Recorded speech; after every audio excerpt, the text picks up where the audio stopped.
Why exactly are you here? After 20 years of being treated like a ugly, useless loser and laughed at by his own team, he finally walks away from his A-rank party. But God have different plans for him. Yuke runs into a group of girls who turn out to be none other than his former students, now a talented party which filled up full of baddies and needs a real daddy. What? Sorry guys, I mean a leader. They welcome him in without hesitation. After that, Yuke's hidden talent starts coming out. I won't let you down. Everything started after the party finished a dungeon raid that went well. During the break, Yuke suddenly slammed the table and said he was done, complaining that the pay didn't match the work he was doing. Instead of taking him seriously, the rest of the group laughed it off hard, acting like he was useless anyway, just like some of you.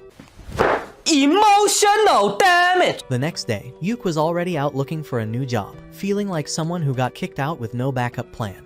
At the guild counter, the receptionist Mamoru was shocked to see him, since he had been part of the strongest party in the city, but she still handed him a form. At that moment, Marina rushed over and thanked him for training her team in the past. When she realized he was broke and looking for a job, she offered him a spot in her low-rank party.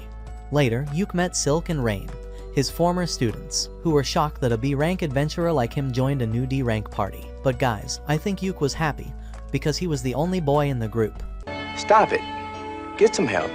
After that, the group set out on their very first mission, which was to gather magic iron ore from the dungeon. As they moved through the area, Yuke noticed Marina trying to scout ahead using nothing more than a cheap wooden stick.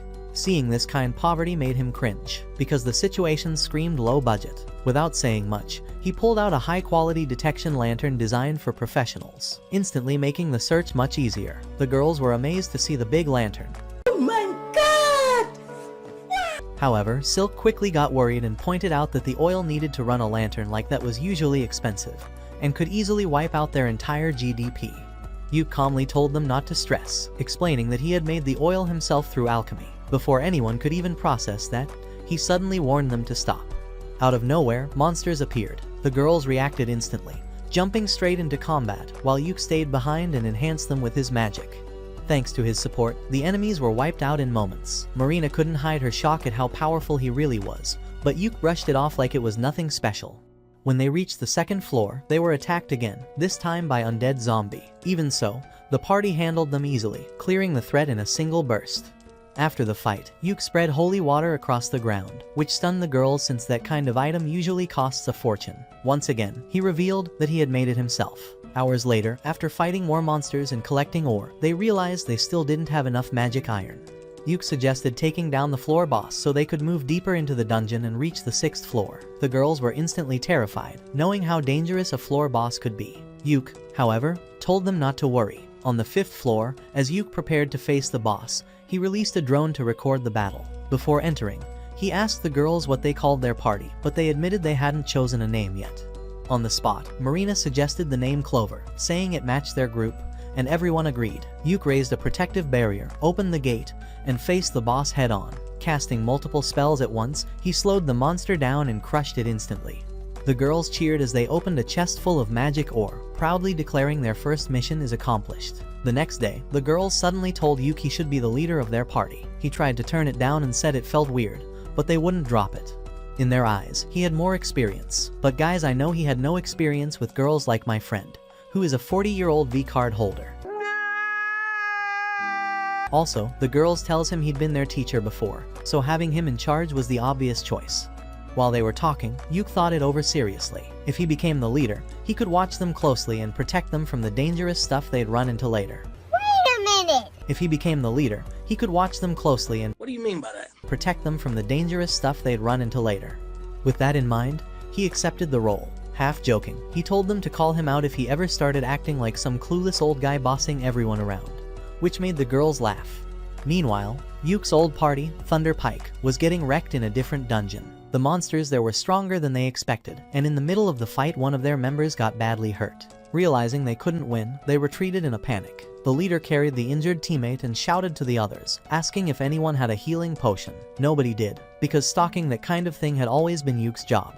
Later, Yuke sold the loot his new party had gotten from their last quest, and took the money to share with them at a bar. He didn't notice that Thunder Pike were also there, sitting at another table. They were busy yelling and blaming each other for how badly their last run had gone. As usual, they dumped everything on the new support guy who'd taken Yuke's spot. Fed up, the guy snapped, called them losers, and quit on the spot. Hearing the shouting, Yuke felt a weird sense of deja vu. He looked over and realized it was his old party just a few meters away. Shocked, he wondered why they were even there. Right then, a highlight video of his recent fight with a floor boss popped up on the big screen in the bar. His new party was surprised, the stream had already gone viral. Thunderpike saw the clip too and immediately got salty, complaining that Yuke was getting full of himself in some low-ranked group. Yuke and the girls kept celebrating their win and ignored them. In one corner, a fatso sat alone, glaring at Yuke with obvious hate, though nobody really knew why.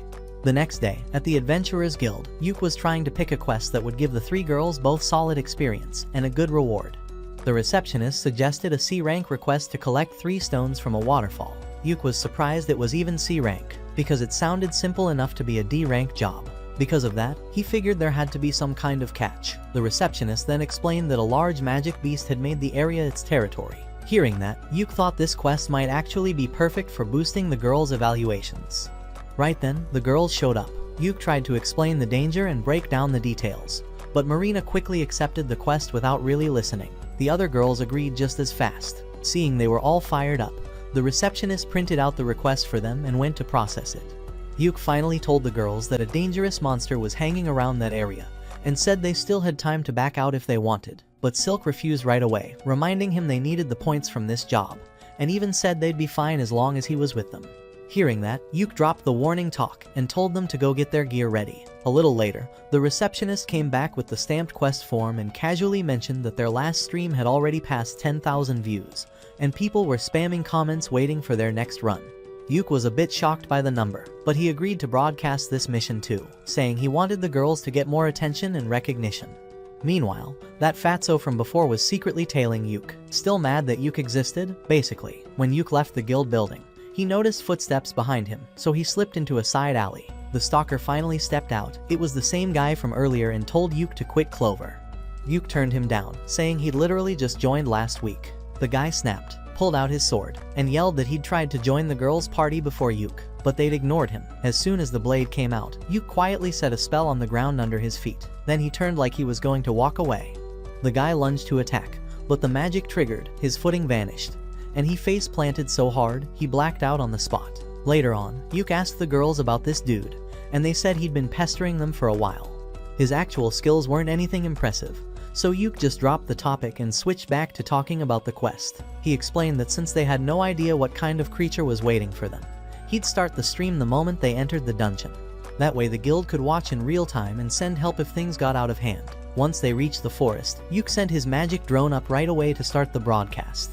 As they walked deeper in, looking around and wondering where the monster even was, a massive creature, something called a Zarnag, stepped out to block their path. Yuke was stunned that a top-class beast from the frozen north was just casually standing there, and instantly judged that his team wasn't strong enough to take it head-on. He ordered the girls to retreat, and told Marina to focus on guarding the others. She refused, and the rest of the girls backed her up, saying they'd fight at his side since it was clearly too much for him alone. Their determination caught him off guard, but he reacted fast, boosting all 4 of them with a physical enhancement spell as they got ready to clash with the Zarnag. The girls rushed in first, but the monster completely overpowered them, knocking everyone out of the fight except Marina, who was barely still on her feet. Yuke realized this was bad and decided there was only one kind of magic that had a real chance of stopping it.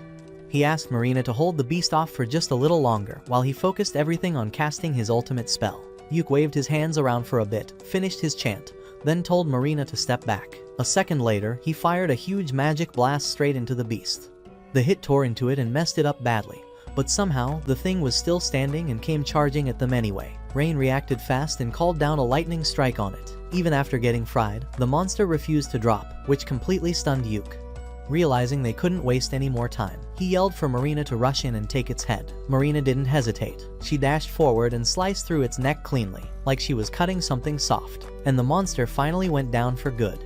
Right after the fight, Yuke felt lightheaded from burning through so much mana, but he was still happy. He knew this stream was going to put a big spotlight on the girls, since normal adventurers weren't supposed to take down a monster like that Zarnag. Back in the city, people watching the broadcast were freaking out that a low-rank party had beaten the Zarnag at all. Simon, the leader of Thunderpike, had seen the stream too, and it just made him furious. About a week later, Clover got summoned to the guild master's office. While they were waiting, the girls got nervous, whispering about why he wanted to see them. Yuke said it was probably about the Zarnag, since that quest should have been rated at least B rank, and the guild had tossed it at a D rank group like them. Benwood finally came in and tried to act all scary and serious, but Yuke calmly told him to cut the fake tough guy routine. Benwood ended up smacking him on the head like a proud dad, happy Yuke had dropped the overly polite attitude.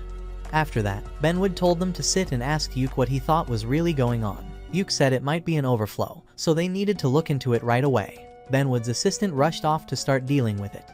Marina, totally clueless, asked what overflow even meant, so Yuke explained that it's exactly what it sounds like: too many monsters building up in one place. He went on to say that if they left it alone, it could turn into a stampede, where hordes of monsters pour out toward towns and wreck everything. In the end, Benwood stood up and told them the guild would handle the investigation from there, and he apologized for putting them in such a dangerous situation in the first place. The girls stared at Yuke, wide-eyed, and told him he really didn't need to do anything extra for them. They were already happy just being in the same party as him.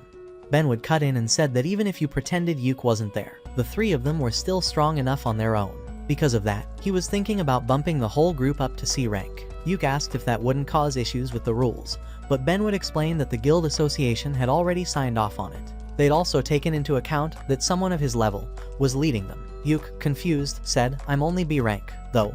Benwood just looked at him and told him to quit acting like that. The prismatic missile he used to bring down Zarnag was a completely new spell nobody else could pull off, so from the guild's point of view, he was basically at A rank already. Right there in the office, Benwood officially promoted him and handed over a form for him to sign. The girls practically exploded with excitement. After they left, they all sat together, crowding around Yuke and hyping him up for becoming higher rank. Then they counted up all the money they'd earned from the Zarnag fight and realized they'd finally reached the amount they needed for the base they'd been saving up for.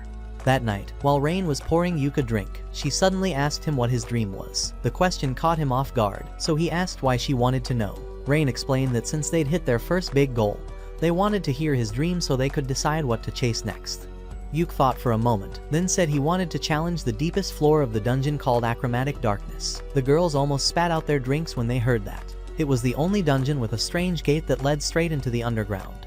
Yuke told them he wanted to reach the edge of the world and actually see it himself. One of his uncles, someone he'd always looked up to, had tried that same challenge and died there. And ever since then, Yuke had secretly wanted to follow that path one day. The girls immediately said they should go there together, but Yuke told them it wasn't that simple. They'd need official permission from the government. And on top of that, their party would have to be recognized as A rank. Instead of backing down, the girls got super fired up and decided their new goal was to help Yuke make that dream real. Over the next month, Clover kept clearing quest after quest and blew up in popularity among adventurers. Thunderpike, on the other hand, kept screwing up their own runs and got more and more bitter. They never admitted they were the ones at fault and just kept whining that all the new recruits were trash instead. Meanwhile, Jamie from Thunderpike sat alone in her room, feeling terrible as she watched Clover's flashy dungeon streams. Seeing how smoothly Yuke and the girls were clearing dungeons only made her feel worse about how badly her own party was doing. Around that time, the Thunderpike idiots finally started to realize that Yuke had actually been really important. They talked about inviting him back and even paying him more, since money had been a big reason he'd left them in the first place. While Yuke and the girls were on their way to visit a legendary adventurer, they suddenly ran into Simon on the street. Yuke told the girls to head inside ahead of him, then turned to Simon and bluntly asked what he wanted.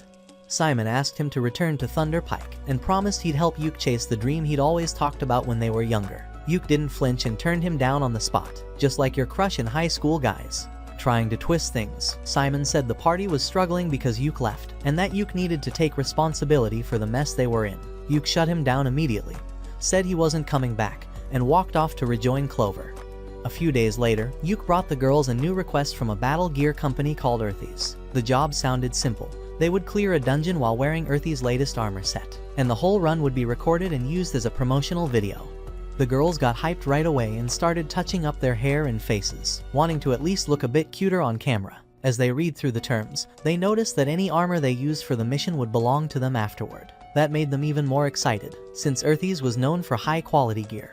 They accepted without hesitation. When they asked which dungeon it was, Yuke told them it would be Ion's Ruin, in a city called Qualto. On the day of the quest, the girls showed up fully equipped in their new armor, and Yuke was honestly stunned by how different they looked. They were full of energy as they stepped into the dungeon.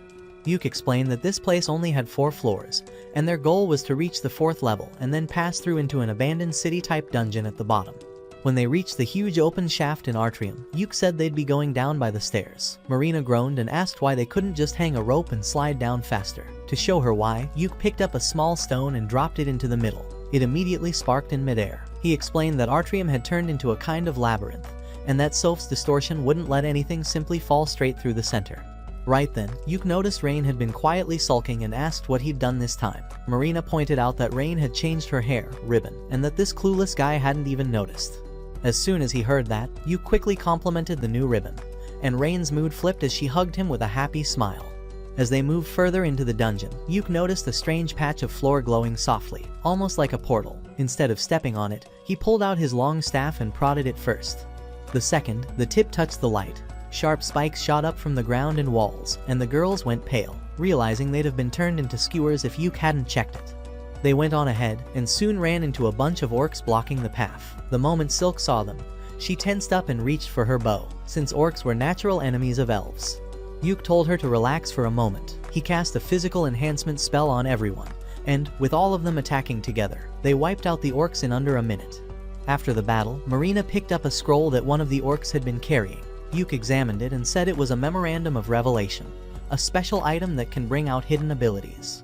Silk was confused about why such a weak monster had something that rare, and Marina casually suggested they just sell it. Yuke shook his head and said selling it in that damaged state would be a waste, deciding instead that he'd repair it using alchemy. They all agreed Marina should be the one to use it, since she was the one who needed a power-up the most. A little while later, a treasure chest appeared, and during their break, Rain was quietly obsessed with the magic bag they'd pulled out of it. They kept moving through the dungeon, while Yuke rambled like a tour guide about its history. Eventually, they reached the 4th floor. Yuke explained that shadow stalkers were supposed to guard the gate leading down into the abandoned city dungeon, but no one had seen one in more than 10 years. Right as he was saying that, Marina suddenly spotted a shadow stalker and called the others' attention to it. Everyone got scared, but Yuke calmly told them it wouldn't attack anyway because there was a barrier stopping anything from passing through. While Yuke was still talking about the barrier, the shadow stalker suddenly slipped straight through it and landed right in front of the group. He froze for a moment, then hurriedly cast a thick, layered shield around them as everyone got ready to fight. The monster smashed through that defense with a single strike and sent Marina crashing into the floor. Shocked, Yuke stepped up to face it directly. Rain ran over to help Marina while he rushed the beast again, this time covering himself with another barrier. That one shattered just as fast. Realizing normal shields were useless, Yuke changed tactics and activated Blink Shadow, disappearing and reappearing behind the creature. He loaded several enchantments onto his weapon and swung for what he thought would be the final hit, but the Shadow Stalker suddenly turned and fired dark magic at him, blasting him away. The other girls rushed in to protect him, and Rain tried to heal Yuke while still supporting her friends. Even with that, the monster dodged their attacks and managed to slice through all of them in return. It then charged up a deadly combo aimed straight at Silk that would have killed her, but Yuke dashed in and yanked her out of the way at the last second. Furious that it had almost wiped out his whole party, he unleashed a rapid chain of spells, destroying its weapon and leaving it exposed. The 3 girls immediately followed up, unleashed their strongest techniques together, and finally drove the creature back into the shadows for good. When the battle ended, Marina jumped on Yuke's joystick. "Sorry guys, I mean to hug him," and Yuke asked Rain what she had learned about it. She explained that the Shadow Stalker was an undead with unstable, twisted mana that shouldn't exist at all, which meant this was another case of an overflow. Marina asked what they were going to do about it, and Yuke said they should clear the quest first. Then he'd report everything to the guild so they could investigate properly. With that decided, they kept walking and talking like usual until they reached the gate, leading into the abandoned city dungeon. Once the dungeon job was wrapped up, Yuke regrouped with the girls after filing his report at the guild and handing over the recording of their run. He told them the staff might call them in for an interview about what happened, so they'd need to stay in that town for a couple of days. Since they suddenly had free time, they decided to just walk around and explore the unfamiliar city. While Clover was chilling, Thunder Pike was still paying the price for kicking Yuke out. They took another quest, complained the whole way through it, and still managed to fail again. Back at the counter, the receptionist warned them that if they kept messing up like this, the guild might drop their rank. She told them to swallow their pride and stick to easier quests for a while. That set Simon off. He yelled that they were A-rank adventurers and shouldn't be treated like rookies. The staff shot back that their results didn't look A-rank at all. Later on, the party sat slumped around a table in a bar, stewing over what the receptionist had said. One of them suggested they ask Yuke to come back now that he'd built up a name for himself. Simon agreed they needed him, but said they had to put something in front of Yuke that he couldn't ignore. He claimed the best way to grab Yuke's attention was to take on achromatic darkness. The others were stunned. Simon explained that since Yuke had always dreamed of going there, he'd definitely react if they used the dungeon as bait. His idea was to team up with another group and stage a fake challenge of achromatic darkness, just serious looking enough to lure Yuke in, without them actually committing to it. Most of them thought it was a smart plan, but Jamie looked disgusted and clearly wanted nothing to do with it. Meanwhile, Yuke and the girls were touring properties with a real estate agent, looking for a place they could turn into their party base. The agent showed them one house and then said he'd take them to see a second option. On the way there, the girls noticed Yuke seemed a bit tense and asked what was wrong. He admitted that Thunder Pike's place was nearby. The moment they heard that, they told the agent they'd just go with the first house instead. Yuke was stunned and tried to insist they didn't need to change plans just because of him. But the girls said they had zero interest in ending up as Thunder Pike's neighbors anyway. They went back to the first property and started setting it up as their headquarters. Out of nowhere, the girls told Yuke to pick whichever room he wanted. That completely threw him off. He didn't think it was right to live under the same roof as them when he was the only guy in the party. They joked that they trusted him exactly because he looks like a 40-year-old V-card holder. That night, while they were eating, a news segment popped up on their TV, announcing that Thunder Pike and a few other parties had been chosen to lead an investigation into achromatic darkness. Yuke immediately focused on the screen. After thinking for a bit, he told the girls that, yeah, it really had been his dream to go there, but the dream had changed. Now, what he wanted was to reach the Obit Gate together with them and livestream the whole journey. Soon after that, a letter arrived, asking him to support the upcoming expedition into achromatic darkness. He headed over to the guild to check what it was about and found out the request came from Thunder Pike. He turned it down again. I think guys, he is rejected, boys more than the girls.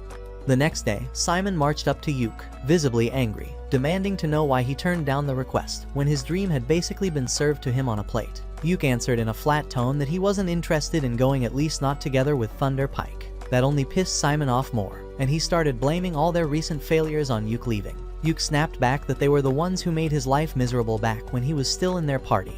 Simon then admitted that if Thunder Pike kept going like this, their rank would drop and the whole group would be finished. Yuke calmly said that whatever happened to Thunder Pike now had nothing to do with him. Hearing that, Simon finally realized there was no hope left of fixing things.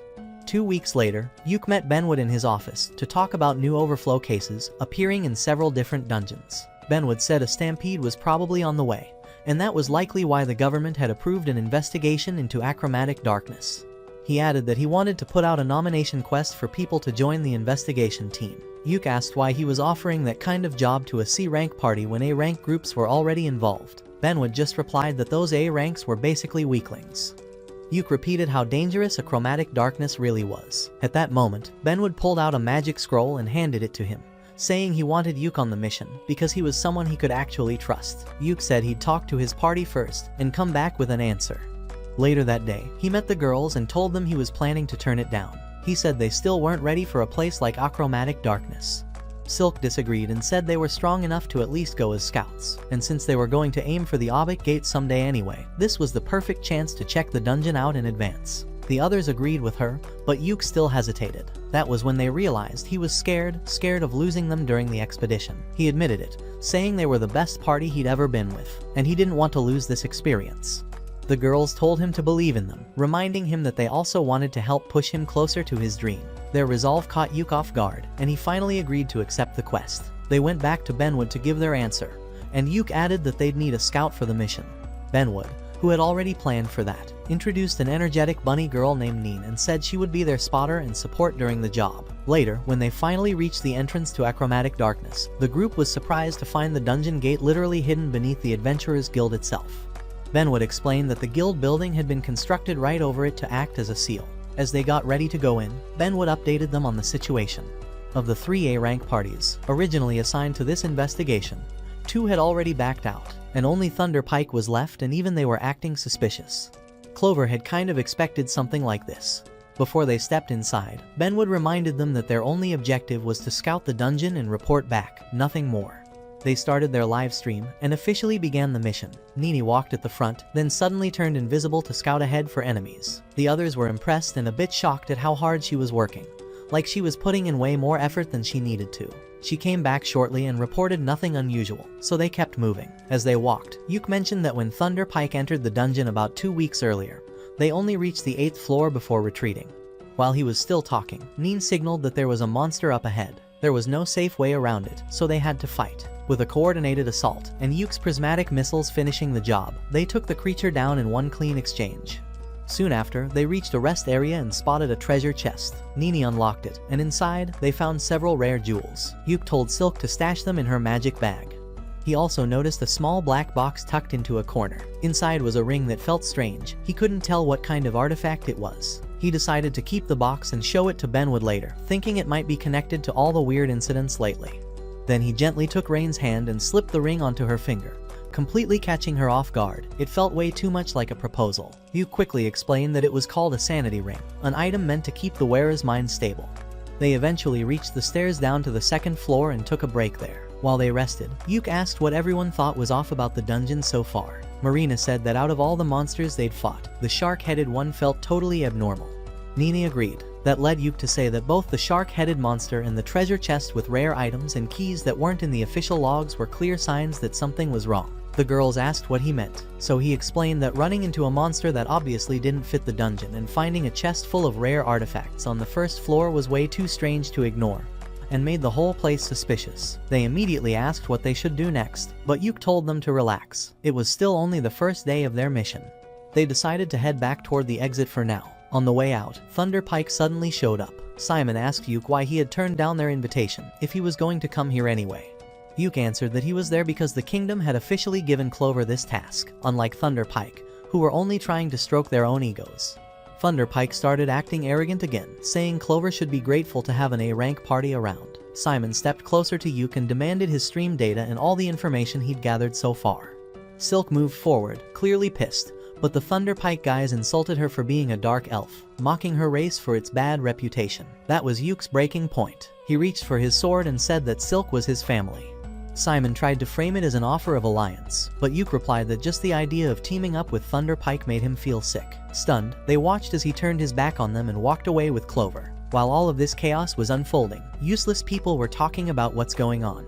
A couple of days later, Benwood called Thunder Pike in for a meeting and laid out the situation clearly. Several powerful groups in the kingdom had officially accused them of misconduct during the dungeon incident. Simon, riding high on his ego, brushed it all off. He claimed their team hadn't done anything wrong, and instead blamed the lower-ranked party for being disrespectful toward an A-rank group. He went even further, once again, trash-talking Silk like it was a joke. That was when Benwood had enough and dropped him with a single punch, fast and clean. Benwood told Simon he clearly didn't understand how bad things were. Because of Thunder Pike's actions, the kingdom was at risk of ruining its diplomatic relationship with the Ellen Kingdom. Enraged, Benwood grabbed Simon by the neck and demanded that the team hold a public apology stream. He also warned them that losing their adventurer status was very much on the table. Even after all that, Simon stayed stubborn. He mocked Yuke's group, saying they'd be helpless and unsafe without Thunder Pike backing them up. Benwood immediately shut that down, explaining that Clover was officially being treated as an A-rank party for the mission. In short, they didn't need help from people who were already considered dead weight. Later that night, Simon couldn't calm down. The thought of publicly apologizing burned at him non-stop. That's when an overweight, sketchy-looking man approached him with an offer revenge against Yuke and Clover, while also helping him get what he wanted. Simon didn't hesitate for even a second, and leaned right into the idea. Elsewhere, Marina told Yuke she had finally figured out how the strange black box worked, but she needed his help. She asked him to hold it with her and focus on everything he knew about her. As Yuke closed his eyes and concentrated, the box suddenly shined and transformed into a long sword right in their hands. Yuke was stunned and asked how it happened, but Marina dodged the explanation and messed with him instead. The following day, the group entered the dungeon again for their second run. This time, their goal was to reach the staircase leading to the third floor and report anything suspicious along the way. While exploring the second floor, they were shocked to find themselves in what looked like a wide outdoor zone under a bright sky. It felt completely wrong for a dungeon, even though stories did exist about dungeons copying outdoor environments. Yuke found it especially unsettling, since areas like this usually didn't appear until much deeper levels, around the 20th floor. That raised an even scarier thought: either this zone showed up way too early, or the deeper layers were somehow moving upward. Yuke asked Rain to use her telescope eye, and she quickly spotted a lone house sitting far away, which instantly raised red flags. They decided to head toward it. As they got closer, Yuke noticed the sun hanging above them and hoped it was just a magical light source. If it turned out to be a real sun, they'd need to hurry before it set or risk triggering some kind of hidden danger they weren't prepared for. When they finally reached the building, they realized it looked brand new, which instantly made the situation feel wrong. A fresh house had no reason to exist inside a dungeon. As Yuke stayed alert and studied the place, an old woman suddenly appeared out of nowhere. The group froze in shock, confused about how someone like her could survive in a dungeon. The elderly woman calmly said it was a long story and invited them inside so they could talk properly. Yuke didn't buy it, knowing how dangerous dungeons were. He politely refused the invitation, since trusting anything in a place like this was a bad idea. Right after that, the sky darkened in an instant. The small house twisted and expanded, turning into a massive castle. At the same time, the old woman transformed into a hot baddie spirit. Yuke immediately recognized her as Lady Persephone, the goddess who controls the cycle between life and death. Lady Persephone declared that none of them would leave the area alive. Without panicking, Yuke calmly lowered his weapon and told her they would meet again once his life in this world ended. She stepped closer, touched his face, and said she would remember him. Suddenly, a glowing curse pattern spread across Yuke's skin. Realizing what was happening, Yuke shouted for everyone to run before their mana was drained completely. This place was part of the land of the dead. They rushed back to the resting area and barely escaped. After catching their breath, Yuke realized he had been cursed, but he reassured Marina, Rain, and Silk that it wasn't something to panic about. Once they returned home, he could visit a temple to remove it. Yuke then explained that the area they entered was known as the Great Field, a location mentioned in an ancient legend. The words he spoke earlier were the same ones used by the story's hero, which saved his life. He went on to ramble about theories surrounding the realm and how it was connected to a rare dungeon phenomenon known as achromatic darkness. Rain was stunned that they had already encountered something this extreme on only the second floor. Yuke suggested a scary possibility they might not actually be on the second floor at all. Instead, they could be on the 30th floor, the same level the Vanguard team cleared 2 decades ago. He added that the floors they passed through might not match the official records. Marina agreed with Rain's idea, saying the dungeon itself hadn't changed shape. Instead, the stairways were likely skipping floors entirely. Yuke felt they needed to leave immediately, but the girls told him to relax. They suggested resting first to recover their strength before making any decisions. They all fell asleep, and after a long clapping session, Yuke was jolted awake by a hard kick from Simon. He realized his hands were tied, and that Marina and Silk were unconscious nearby. Simon smugly revealed that Rain had been fitted with a slave collar, meaning she could be controlled however they wanted. Tell me in the comment guys, what should you do if have the control? Simon then pulled out a document and demanded Yuke sign it. The paper blamed Clover for everything that had happened earlier. Yuke refused at first, but Thunderpike threatened to force Rain into horrible situations, or hurt Silk to prove they weren't bluffing. With no other choice, Yuke agreed to sign. Just as he was about to put his name down, the ground suddenly began to shake violently as a massive earthquake tore through the dungeon.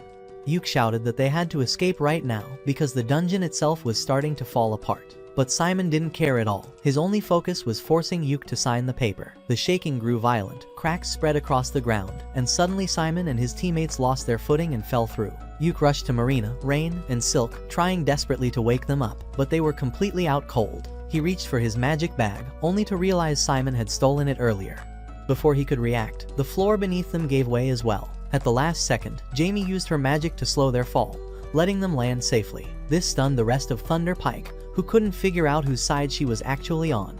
Out of nowhere, a group of orcs appeared. Jamie instantly grabbed Yuke's magic bag and tossed it back to him. Without wasting time, Yuke activated a scroll that held the orcs in place, stopping them from advancing. While that worked, Jamie removed the sleep spell, sealing the girls. Yuke then prepared the exit scroll to teleport everyone out of the dungeon. Before activating it, he told Jamie to make sure Simon and the others escaped too. Jamie froze, unable to understand why he would help them after everything they had done. Yuke calmly answered that punishment wasn't his call, it was something the law should handle. Just before the spell could activate, Simon grabbed Rain and threatened to strip her of everything. Yuke panicked, realizing he couldn't cast another spell without canceling the portal. That's when Jamie stepped in, smashing Simon to the ground and pinning him, freeing Rain.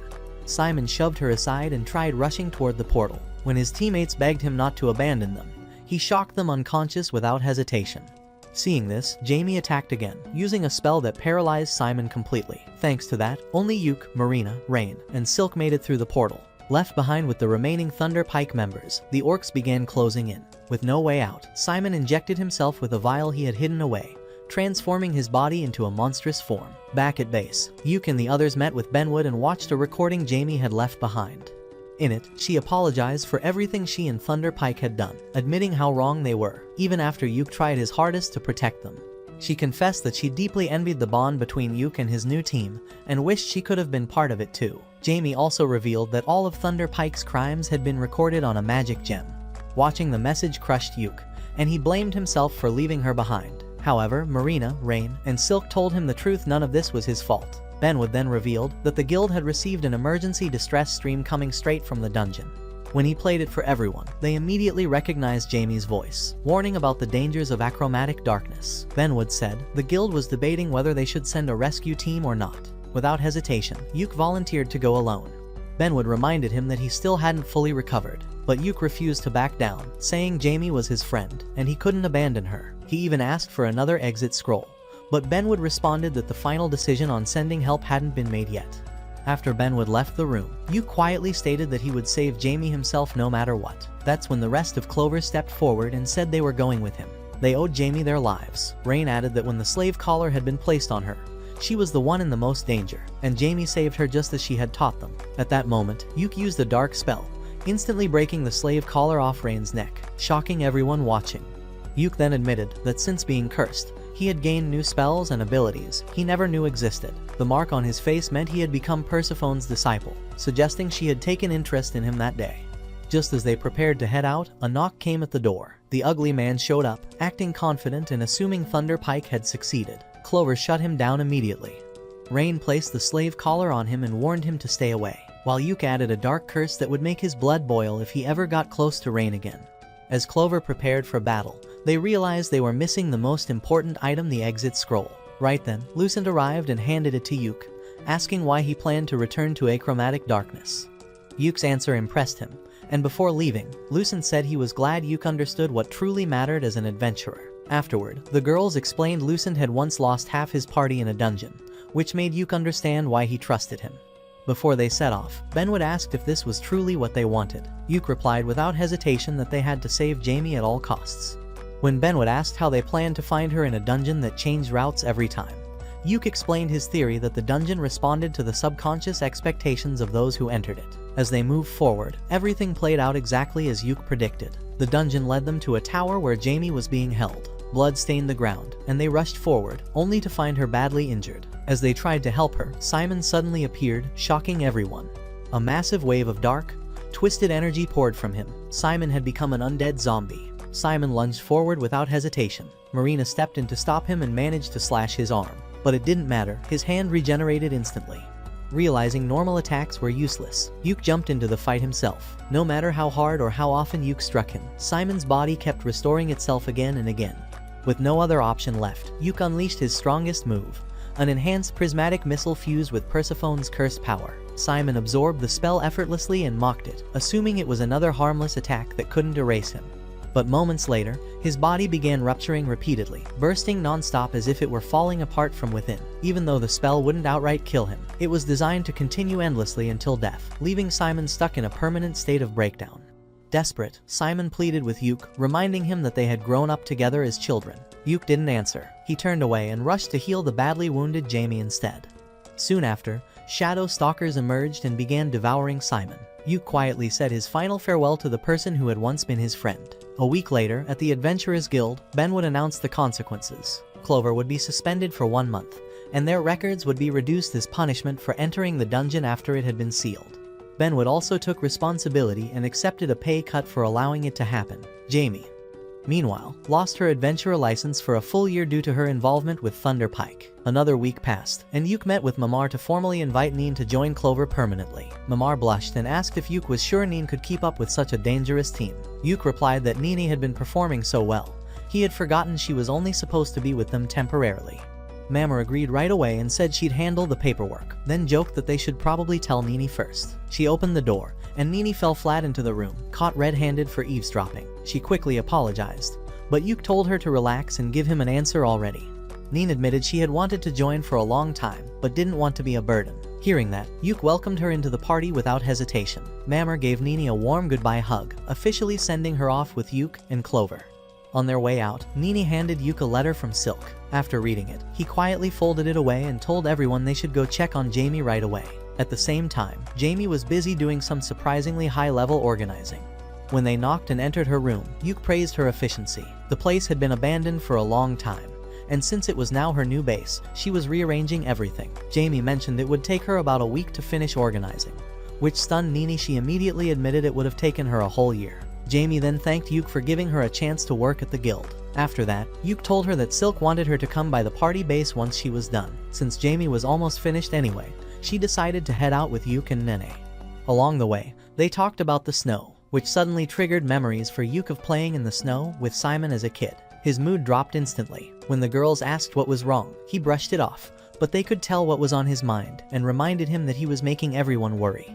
When they reached home, Yuke surprised them by saying, "Ladies first," which caught them off guard since that wasn't like him at all. As soon as they opened the door, they were greeted with a surprise party welcoming Jamie and Nene to Clover.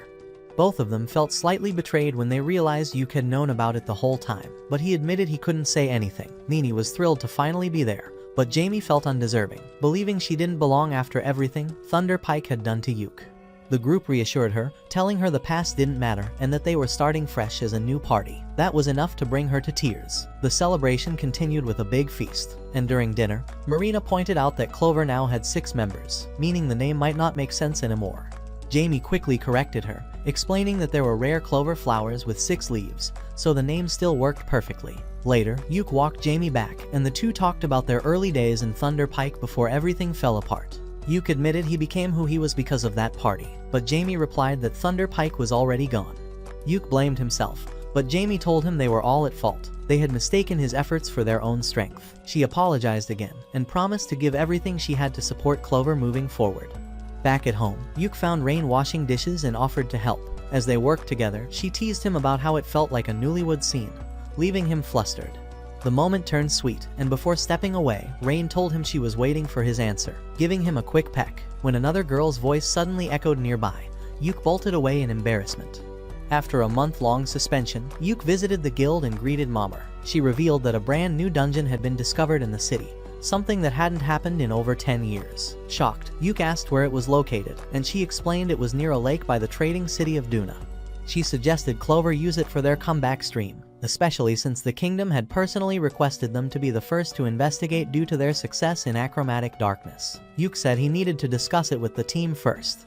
On his way home, Marina immediately noticed his expression and told him he'd found a good quest. Rain said the same thing as soon as she saw him, and Silk picked up on it too, completely ruining his plan to reveal it over dinner. He ended up telling Silk everything instead. She was surprised but excited, saying it would be the perfect comeback for the party. She encouraged him to accept the quest and gather all the details as their leader. Before he left, she jokingly teased him about wanting attention like Rain, then quickly brushed it off. With his excitement building, Yuke rushed back to the guild. Eager for the new journey, Clover was about to begin, this time on a quest requested directly by the kingdom. Once everything was ready, the group officially began their journey. Nearly 2 weeks later, they finally arrived in Duna, a lively trading city that would serve as their temporary hub. The moment they entered the marketplace, the girls immediately got distracted, staring around in awe at the flashy stalls and luxury shops, like it was their first time seeing money being spent freely. Yuke, doing his best to act like a capable leader and clearly running on an empty stomach, suggested they try the local food before getting serious. Rain quickly noticed how crowded the city was with adventurers, and Yuke realized the news about the newly discovered dungeon had already spread fast. One group stood out more than the rest, the Solarians. Yuke explained that they cared deeply about bloodlines and social rank, which was obvious from how they dressed and carried themselves. Marina then brought up the idea of matching party gear so everyone could instantly recognize them as one group. The suggestion got everyone excited, and Yuke agreed to design it, already thinking about how to make the accessories practical instead of just looking cool. After that, Yuke and Silk headed to the Adventurers Guild while the rest of the team waited at a nearby pub. Inside, they met the guild master, an elderly woman named Manuela, who looked like she'd lived through far too many rough years. Silk pushed for details about the mission, and Manuela casually told them they were free to explore however they wanted and could keep any rewards they found. While Silk focused on negotiations, Yuke kept silently analyzing Manuela, trying to read her strength. She caught on instantly and called him out for staring, forcing him to apologize. Then she surprised him by revealing the truth. She was a legendary adventurer who had once reached the final floor of the Achromatic Darkness dungeon. She also revealed she had traveled with both Benwood and Saga, who happened to be Yuke's uncle.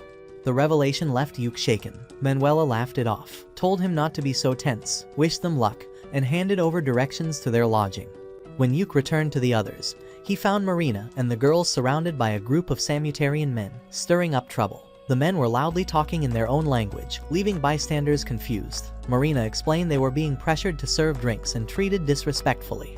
Seeing what was happening, Yuk tried to cool things down by speaking in his very rough Samutarian. Unfortunately, his words came out far worse than intended. He boldly claimed the girls were his wives and bragged about being with them every night. The Samutarians immediately stiffened, panicked, and backed away without another word. Everyone else was confused except Rain, who understood exactly what he'd said. Still annoyed, Rain and Neen followed Yuk toward their hotel. Along the way, Yuk explained that Samutarian culture viewed women as possessions, which was why the men acted so boldly. However, messing with another man's property carried heavy punishment, which was why they ran the moment he spoke. Marina found the situation amusing and told Yuk to hurry up and finish those matching cloaks so everyone would know they belonged together. Rain, meanwhile, bluntly told him his Samutarian was terrible, but instead of explaining how, she burst out laughing and refused to clarify. They eventually arrived at their hotel, where the elven manager immediately revealed herself to be a huge fan of the Clover Party. She excitedly explained that the guild was paying for everything, meaning they could order whatever they wanted without worrying about costs. The entire hotel had been reserved just for them, and they were free to choose any room on the second floor. Before letting them settle in, the manager proudly showed off the hotel's highlight, a hot spring in the backyard. Nini was the only one who had used one before, and she instantly lit up, eagerly explaining how it worked and inviting everyone to relax together before dinner like a proper adventure group. The next morning, Yuk and Silk held a strategy meeting to plan their dungeon run. They agreed to stick with what worked during the Achromatic Darkness expedition, live streaming everything. Their assignment was to explore up to the 5th floor, after which the dungeon would be open to the public. Silk shared what little information they had and reminded everyone that 2 other parties were also on the same mission, meaning time mattered. Yuk, however, told everyone not to rush. The rival teams were more experienced, and trying to compete head-on would only get them killed faster. His plan was to reach the 2nd floor on the first day, then return to thoroughly explore the 1st floor to better understand what awaited them deeper inside. He also warned Nini that her airflow artifact might be useless if the dungeon was water-based, advising her to come up with a backup navigation method. He wrapped things up by telling everyone to finish preparations by the end of the day, since they'd depart early the next morning. When the day arrived, they headed to the dungeon entrance, where Manuela was waiting at a nearby observation area. Marina asked if the dungeon had a name, but Manuela explained it didn't yet, since no one knew what was inside. She suggested Clover might be the ones to name it themselves, which immediately fired everyone up at the thought of making history. With excitement running high, they approached the entrance. Yuk started the live stream, announcing to the world that Clover was about to enter a completely unexplored dungeon. The team stepped inside, buzzing with anticipation about what kind of monsters they might face. Not long after, Nini returned with a report, saying she'd found something she couldn't identify. Surprised, Yuk followed her around a corner, where she revealed strange floating chains using a mirror. Yuk had never seen anything like it either, but decided the smartest move was obviously to attack it first. He boosted the team with magic, and they charged in. The chain creature immediately became hostile as soon as they entered its range. Yuk struck it with his signature spell while Marina and Nine moved in close, but their attacks did nothing. Yuk followed up with multiple spells that finally forced the floating chains to drop. When the monster tried to retaliate, Rain intercepted with a thunder strike, creating an opening. Marina then finished it off with her strongest attack, slicing straight through the chains and cleaving the core clean in half. After the battle ended, Yuk tried to piece together what they had just fought, and asked Rain and Silk for their thoughts. Neither of them could explain it, so Yuk decided this mystery was better handled by Royal Academy scholars later. For now, he gathered fragments from the creature for examination. While searching the remains, Rain noticed something glimmering. Yuk picked it up and realized it was an unusual ring that even his appraisal skill failed to recognize, so he kept it for later. Nini moved ahead to scout, while the rest of them discussed how unnatural the encounter felt. Marina said the enemy didn't feel like a monster at all, and explained that her samurai abilities let her sense something human about it. Rain agreed, pointing out that regular monsters always left behind magic stones, but this one dropped nothing. Soon after, Nini returned with shocking news. She had found the stairs to the 2nd floor, but they were going upward instead of down. She also discovered a strange research space that clearly didn't belong in a dungeon. Yuk found a book inside a drawer, and after Rain confirmed it wasn't cursed, he opened it. The writing was in a completely unknown language that none of them could read. Deciding to pause and regroup, they headed toward the stairway's safe zone. As soon as Yuk saw the bright lights there, his body reacted before his mind could. The glow triggered memories of his fight with Simon, and he immediately cut the live stream, telling everyone to calm down. He didn't want the audience witnessing his moment of weakness. After resting for a while, Yuk felt steadier and explained what had happened. The girls crowded around him in concern, but he reassured them that he was okay. They moved on to the 2nd floor and found themselves in what looked like a well-kept city. The sight made Yuk uneasy, reminding him too much of a chromatic darkness. Sensing danger, he told everyone they needed to leave right away, just as a calm voice agreed with him. The group instantly went on alert as an old wizard appeared out of thin air. He introduced himself as Loj, claiming to be a forgotten old man, left behind in a ruined world. When Yuke asked why he was living in the dungeon, Loj seemed amused and said he didn't think of this place as a dungeon at all. He explained, the city was once known as the City of Joy, and claimed the king and citizens were still there, though not in a way their minds could understand. Before disappearing, Loj called Yuke by his full name, even though Yuke had never given it. Panic set in immediately, especially when Yuke felt Persephone's curse react. He told everyone to leave at once. That was when Marina noticed an unconscious girl lying nearby. They exited the dungeon immediately, and Yuke went straight to report everything to Maniela and the Royal Academy scholars. To his shock, the scholars said Loja never appeared in the live stream footage, suggesting the party may have hallucinated him. Later, Maniela took Yuke aside and revealed that an all-girls party had abandoned the dungeon after several members became sick just by entering. When she asked Yuke what he thought, he said the dungeon felt like an entirely different world, possibly even worse than a chromatic darkness. Maniela agreed and told him to trust his instinct. When Yuke returned inside, he found Rain completely devastated. She had received a letter from her grandfather. Through tears, Rain revealed her past. She was born out of wedlock, and her mother had been cast out of a noble family. After her mother died, Rain somehow made it into the Magic Academy and later became an adventurer. Now, the same grandfather who had never acknowledged her was suddenly ordering her to return home. Yuke read the letter himself and felt his anger rise. Her grandfather had arranged her marriage to the second prince of Salutaria and still referred to her as a disgrace, telling her to be grateful for the chance to serve the family. The letter left everyone furious. Right after that, Marina casually dropped an idea that was almost laughably simple. She said they could just pretend the letter never existed. She pointed out that Rain's name wasn't written anywhere on it, meaning it technically wasn't addressed to her at all. As dumb as it sounded, Yuke instantly agreed. He burned the letter on the spot and declared that without physical proof, it might as well have never reached them. The tension melted off Rain immediately, and she broke down crying as she hugged him tightly. Later on, Yuke asked Rain to step outside for a private talk. He admitted he had a bold and reckless idea to permanently shield her from her toxic family.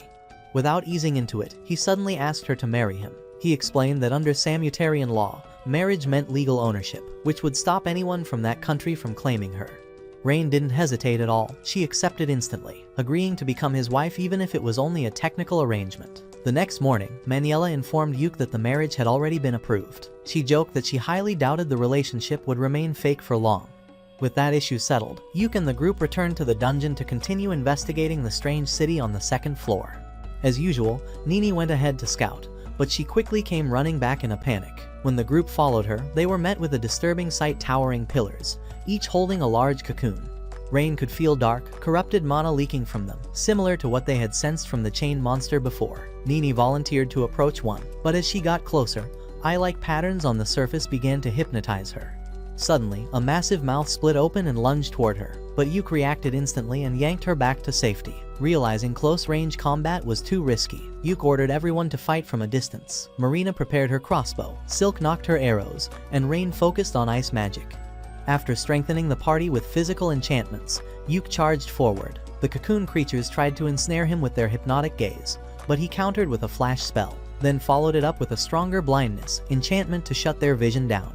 Marina and Silk fired immediately, destroying 3 of the 4 monsters. Rain attacked the final cocoon with ice magic, but it had no effect. Seeing this, Marina took matters into her own hands and rushed in, unleashing her ultimate technique, while Yuke and Nina supported her from behind. Once the creatures were defeated, they dropped golden rings instead of the usual magic stones. Yuke noticed the pattern and wondered why these enemies kept dropping rings instead. After the battle, Marina went silent. When Yuke asked if she was okay, she admitted she needed time to think. Sensing something wasn't right, Yuke suggested they rest inside a nearby building and temporarily stop the live stream. During their break, Marina shared something deeply unsettling. When she struck the cocoon creature, it felt like cutting into human flesh. Even worse, the pillar connected to it felt the same way. She suspected this was tied to her samurai ability, which hadn't fully awakened yet. Yuke suggested testing it on something else nearby, but Marina said she had already tried without clear results.